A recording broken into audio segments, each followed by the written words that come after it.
Carta encíclica Pacendi Dominici Gregis, sobre as doutrinas modernistas, Papa São Pio X. Introdução do Padre Leonel Franca. SJ 1926. Modernismo. Foi nas fontes intoxicadas do protestantismo liberal que os modernistas foram beber as suas doutrinas subversivas do cristianismo que civilizou a Europa. Já há vários anos, uma corrente de apologistas católicos frisava com a importância dos elementos afetivos na conquista da fé a harmonia entre os nossos dogmas e as mais profundas aspirações da natureza humana. Enquanto, porém, os mais prudentes e penetrantes diligenciavam, dentro dos limites da ortodoxia, por utilizar os germes fecundos e separar o ouro da ganga na corrente sentimentalista, outros espíritos aventureiros e superficiais se afanavam por agravar os paradoxos, encarecer as ousadias perigosas e joeirar os elementos suspeitos e deletérios para aglutiná-los em sistemas incoerentes. É o critério que, das justas e sensatas, distingue as inteligências falsas e desequilibradas. Neste meio, recolheu a escola modernista os seus adeptos. Mais conhecidos entre eles na Alemanha foram Gebert e os redatores da revista Das Neue Jahrhundert. Na Itália, o senador Fogazzaro e o padre R. Murri, que a febre da ação social precoce afastou bem cedo dos estudos sérios. Na França, Leroy, leigo, bom matemático, mas filósofo amouco de Bergson, Aloisy, sacerdote de formação teológica notoriamente sumária, a quem já em 1903 publicamente censurara o arcebispo de Paris pela heterodoxia de suas opiniões, matizadas de hegelianismo. Na Inglaterra, J. Tyrrell, ex-jesuíta convertido, que nunca se desembaraçou inteiramente dos preconceitos de sua primeira educação protestante. Esses soldados das novas ideias lutavam aqui e ali, não como um exército disciplinado, conduzido por um chefe para a realização de um plano, mas como franco-atiradores, avulsos e independentes. Idêntico, porém, era o espírito que os animava, idênticos os princípios que lhe informavam a atividade intelectual. Se calhava cruzarem-se no caminho, um gesto, uma palavra, bastavam para se compreenderem. Louis, no seu L'Evangile et Eglise, cita um só filósofo, e este é Edouard Caird, que mais tarde iria colaborar no Renovamento, órgão modernista. Critica Leroy o milagre da ressurreição de Cristo? Na exegese de Louis, vai ele beber os princípios de que se socorre. É que a maneira de subestrutura de todas essas construções se ocultava em alguns, talvez inconscientemente, uma filosofia desorientada. Não foi principalmente o progresso das ciências históricas e bíblicas que acelerou a crise modernista, como por aí se andou superficialmente afirmando. No campo dos fatos, não havia desacordo. A divergência acentuava-se na sua interpretação, na esfera dos princípios filosóficos. Confessou Luiz. Ante a inteligência do crente, o simples conhecimento da história do dogma não levanta nenhuma dificuldade nova. Se o problema, cristológico, se põe de novo, é em consequência do renovamento integral que já se efetuou e que ainda continua na filosofia moderna. E em trabalho posterior ele diz: não é a origem deste ou daquele dogma em particular que entra em discussão atualmente. É a filosofia geral do conhecimento religioso. Foi esta filosofia geral do conhecimento religioso, por todos os modernistas, implicitamente suposta, e por nenhum lealmente proposta em toda a sua extensão, que ao mundo católico, em síntese admirável, de clareza e exatidão, apresentou a encíclica Pacendi. 1907. As novas doutrinas, antes nebulosa, esparsa e incoerente, aí aparecem como núcleos definidos a gravitarem na ordem lógica de suas dependências relativas. Em todo o orbe, acordou o importantíssimo documento uma repercussão imensa. Entre modernistas, foi uma explosão de cóleras mal dissimuladas. Na Itália, em resposta ao Papa, saiu sob o véu do anonimato o programa Dei Modernisti, Roma, 1903, acervo indigesto de insolências grosseiras e incoerências pueris, para logo traduzido em francês e alemão. Artigos de jornais e revistas, opúsculos e libelos, afinados em todos os tons do insulto e desrespeito, desde a crítica olímpica até o palavrão de sarjeta, pulularam por toda a parte. O Papa havia excedido em severidade, declarava-se inimigo de todo o progresso, comprometera para sempre o desenvolvimento do catolicismo, deturpar as doutrinas modernistas a ponto de as tornar irreconhecíveis, etc., etc. Era a velha e vulgar psicologia de todos os hereges, sofistas e revolucionários que modestamente se identificam com a religião, a ciência e a pátria. Em alguns, a acusação nascia da estreiteza de vistas. Encantoados numa especialidade, não se elevavam à altura dos grandes princípios que a informavam e iam repercutir em outras disciplinas.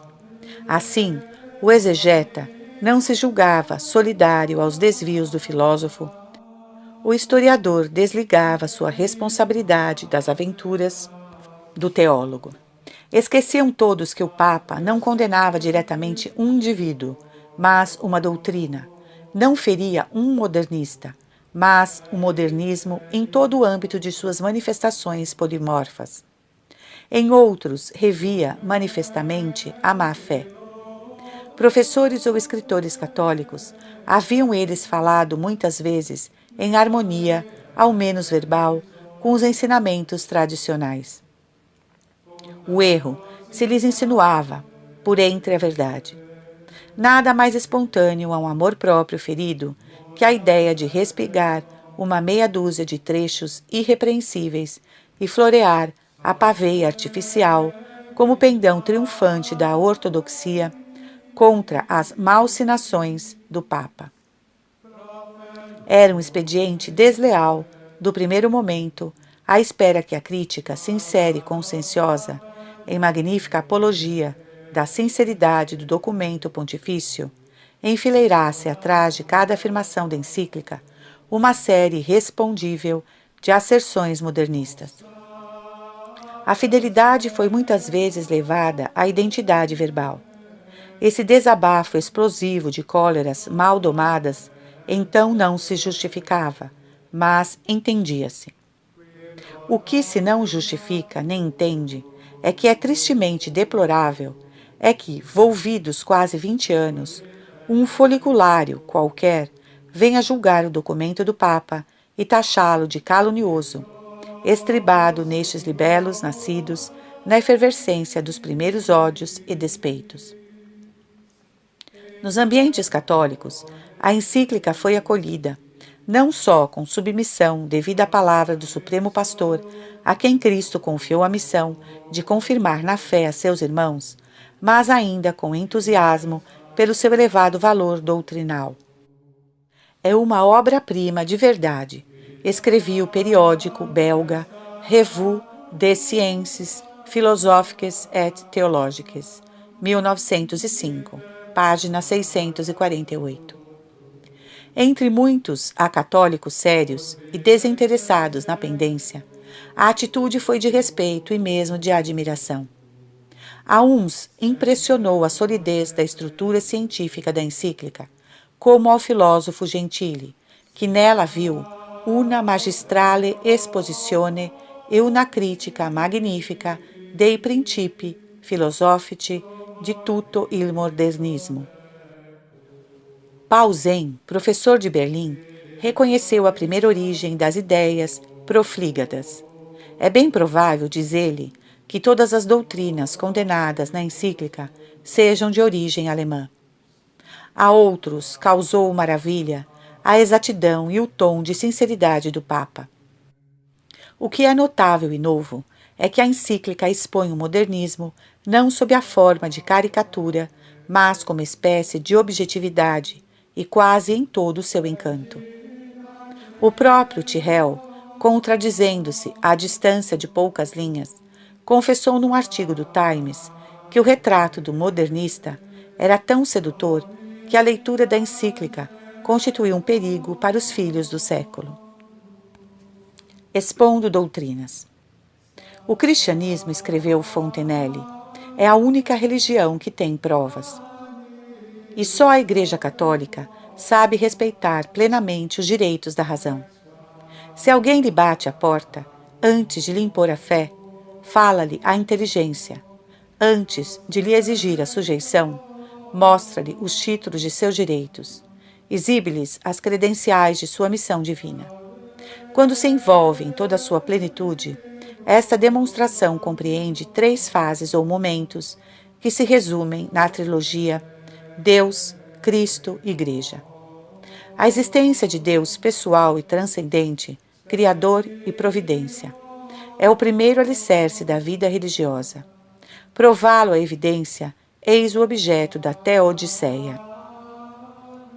Cristo apareceu na plenitude dos tempos, preparado e anunciado pelos profetas como Filho de Deus, Mestre e Redentor da humanidade. Aos homens fala com acentos que se não encontram em outros lábios humanos, entre os homens, obras maravilhosas que só Deus podia obrar. Quando não queiras crer em mim, crede nas minhas obras. E o estudo profundo e minucioso, crítico e histórico da grande teofania, deste fato singularmente divino que domina a história do gênero humano, fala o Tratado da Revelação Cristã. Intacta, imutável e incorrupta, a doutrina salvadora do Evangelho deverá chegar a todos os povos na perpetuidade do tempo e na universalidade do espaço, sobrevivendo a todas as revoluções, a todas as vicissitudes dos homens e das coisas, única firme na torrente das caducidades humanas que tudo arrasta nos vórtices de sua constante mutabilidade. A uma instituição divinamente fundada é cometida esta empresa árdua e sobre-humana. Quais os caracteres que distinguem a verdadeira sociedade das almas cristãs? Como discerni-la hoje da multidão de igrejas que apelam para Cristo? Estudo largo e delicado, exegético e histórico, que enche as páginas dos admiráveis tratados da Igreja. Sobre a solidez logicamente inconcusa deste tríplice pedestal descansa a fé, racional e serena. Magnífico monumento, glória imortal do trabalho incansável de 20 séculos de cristianismo. Honra não menos da inteligência católica que da inteligência humana. Apologética modernista. Tão bem travada é a estrutura científica da nossa apologética que não há derrocá-la sem ferir ao mesmo tempo a razão na essência de sua dignidade e atentar em assaltos de vandalismo destruidor contra todas as construções intelectuais do espírito humano. Fê-lo certa filosofia moderna que, num gesto de desalento, se enclausurou na resignação de uma ignorância confessadamente incurável. Perfilou-lhe as negações céticas o modernismo superficial. Não bastam os protestos verbais com que os inovadores repeliram, em tom de indignação hipócrita, a acusação de agnosticismo. É tarefa pueril conservar um erro e repetir-lhe o nome. Para os que se não pagam de palavras, o que antes de tudo importa é a realidade. E a realidade do agnosticismo, reconhecida ou dissimulada, se acha toda na origem das doutrinas modernistas. Aceitamos, escrevem eles, a crítica que da razão pura fizeram Kant e Spencer. Ora, que fez Spencer, relegando o absoluto para o domínio do incognoscível, senão ligar indissoluvelmente o seu nome ao agnosticismo? Não foi Kant quem negou à razão o poder de distinguir qualquer realidade suprassensível? Não foi Kant quem a condenou, ainda na esfera dos objetos sensíveis, a não lhe conhecer senão as aparências, determinadas pelas categorias a priorísticas da nossa natureza? Aceitar, pois, os resultados da crítica da razão pura é emparedar-se nas muralhas chinesas do mais absoluto subjetivismo agnóstico. Aqui, a crítica dos modernistas é mais explícita. A crítica recente das várias teorias do conhecimento leva a concluir que é tudo subjetivo e simbólico, no campo do conhecimento. Tudo, inclusive, a demonstração da existência de Deus, base racional de qualquer religião. Já não podemos aceitar uma demonstração de Deus levantada sobre esses idolatribos, que são os conceitos aristotélicos de movimento, causalidade, contingência, fim. Que importam as definições vaticanas acerca da demonstrabilidade racional da existência divina? Foram formuladas por teólogos tomistas, e o termo tomista vem sublinhado com esse desdém olímpico tão frequente na autossuficiência de espíritos superficiais. Como historiadores, fingem ignorar que esta é a via real trilhada pela humanidade de todos os tempos nas suas ascensões para o infinito. Como filósofos, esquecem que esses argumentos, tão puerilmente ridicularizados, são subscritos pelos maiores gênios, desde Aristóteles e Platão até Descartes e Leibniz. Como teólogos que ainda se dizem católicos, desgarraram manifestamente da doutrina explícita de São Paulo, Romanos 1,19, a ecoar, nos primórdios da nova aliança, os antigos ensinamentos da sabedoria, Sabedoria 18.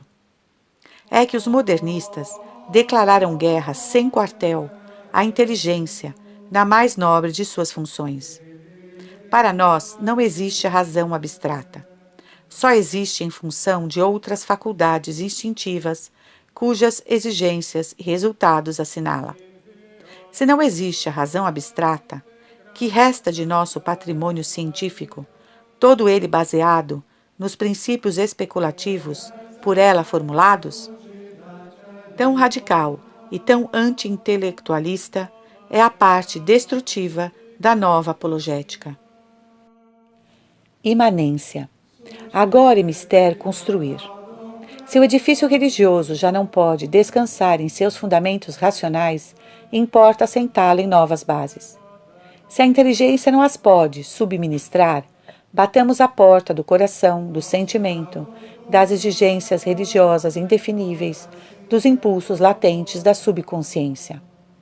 Nestas penumbras, talvez consigamos lobrigar o que se nos não depara na região luminosa da vida intelectual. Aí tocaremos a Deus com a experiência imediata. Ouçamos os interessados a descrever-nos a natureza deste novo conhecimento religioso como uma experiência atual do divino que opera em nós e no todo. Experiência do divino que se realiza nas profundezas mais obscuras da nossa consciência e leva-nos a um sentido especial das realidades suprassensíveis. Pouco depois, esse novo sentido do divino se transforma num senso ilativo, com o qual nos é dado aferrar, no seu inefável mistério, a presença de energias superiores, com a qual nos achamos em contato direto. A forma nativa das verdades da fé, escreve Luiz, é uma intuição sobrenatural e uma experiência religiosa. Não é uma consideração abstrata ou uma definição sistemática de seu objetivo. Eis, pois, a origem da vida religiosa, uma emoção a irromper das escuridades profundas da nossa alma. Por uma espécie de reação espontânea, esta emoção provoca uma representação de ordem cognoscitiva. Aqui entra pela porta do coração a inteligência. Já ouvimos o programa dos modernistas a proclamar que a razão só existe para assinalar as exigências e os resultados das faculdades instintivas. Louise pouco difere quando afirma que, diversamente das percepções de ordem racional e científica, a percepção das verdades religiosas não é fruto só da razão. É um trabalho da inteligência executado, por assim dizer, sob a pressão do coração, do sentimento religioso e moral, da vontade real do bem. Neste impulso do sentimento religioso, que aflora a consciência, consiste para o modernista a revelação. O que se chama revelação não pode ser senão a consciência que o homem adquiriu de suas relações com Deus. De quanto fica dito, claramente se vê que a parte construtiva da apologética dos modernistas é toda baseada na imanência. Eles já não o contestam.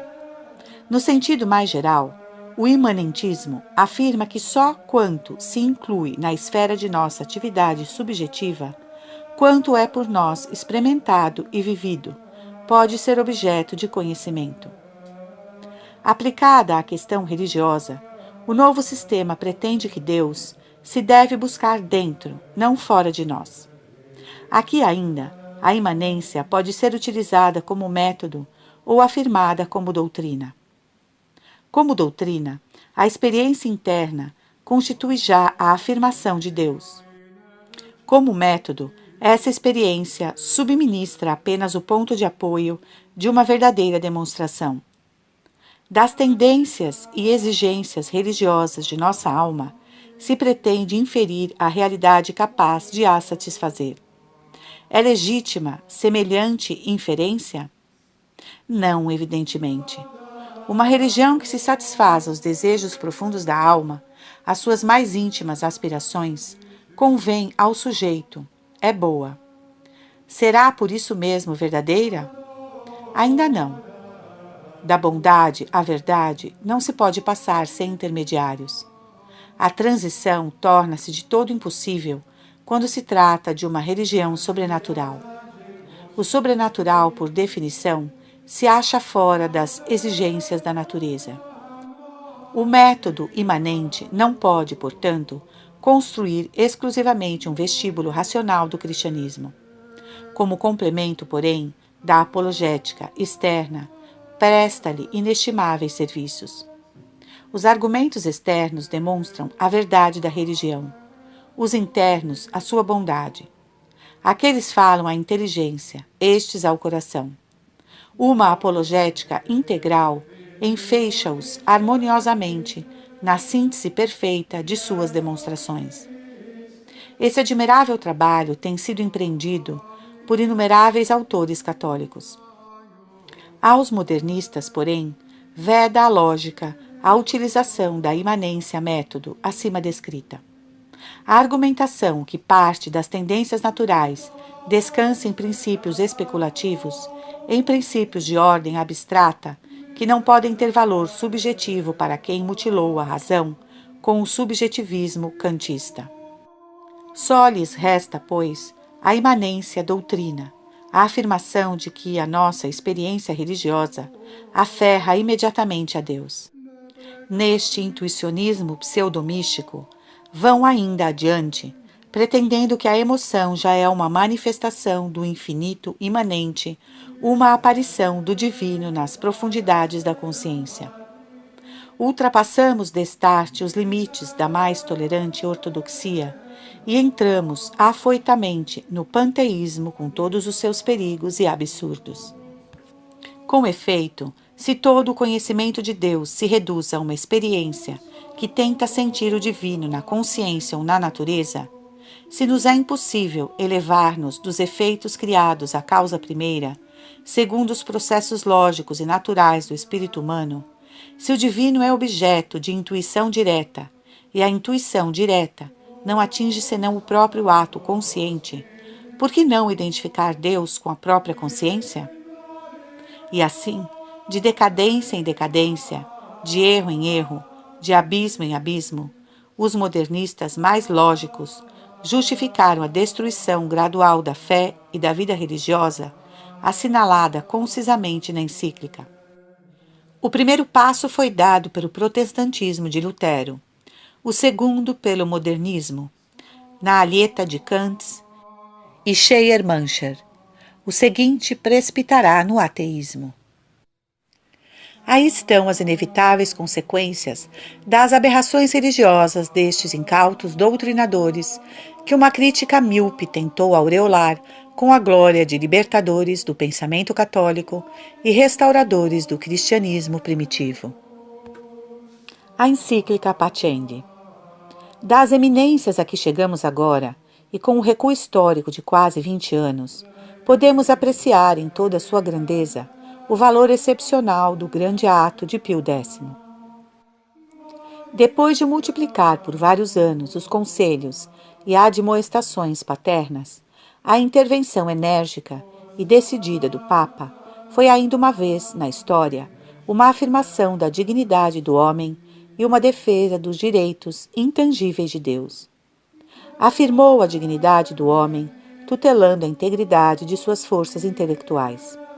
Contra as diminuições injustificáveis de todos os agnosticismos, subjetivismos e relativismos, o pontífice reivindica, para a razão, os direitos inalienáveis de investigar os fundamentos da fé. Reconhece-lhe a capacidade de elevar-se ao conhecimento das realidades suprassensíveis, defende a verdade absoluta dos grandes e imutáveis princípios que constituem a alma insubstituível da nossa vida intelectual. Afirmou a dignidade do homem, salvando a coerência de sua atividade moral. Nada de vida religiosa ao sabor das flutuações do sentimentalismo, nada de ficções degradantes a velar mal dissimuladas hipocrisias. Unidade e continuidade entre a vida moral e intelectual, entre o cérebro e o coração. Acima de tudo, a verdade na expressão natural dos grandes princípios e na manifestação sobrenatural dos dogmas revelados, a imprimir aos atos passageiros da nossa existência a orientação segura, coerente e constante das coisas eternas. Afirmou ainda a dignidade do homem, defendendo a sinceridade religiosa do cristianismo. É sabido como entre protestantes, muitos pastores se resignam ao aviltante mistério de comediantes religiosos. O eclesiástico protestante, escreviam eles há mais de um século, não é obrigado a subscrever uma profissão de fé, senão para a paz e tranquilidade pública, sem outro fim que o de conservar, entre os membros de uma mesma comunidade, a união exterior. Loise pretendeu aclimar entre católicos esta indigna hipocrisia. O fiel adere com sua intenção à verdade plena e absoluta figurada, pela fórmula imperfeita e relativa. A intenção do fiel vai à verdade absoluta. Como e por que via a conhece ele? Enquanto seus lábios pronunciam palavras figuradas e simbólicas. Sendo assim, por que não podemos, amanhã, recitar simultaneamente uma profissão de fé luterana, anglicana, muçulmana, passando com os lábios pelo símbolo das palavras e aderindo com a intenção à verdade absoluta, incógnita, incognoscível? A Igreja Católica não conhece essas transações vergonhosas com a sinceridade.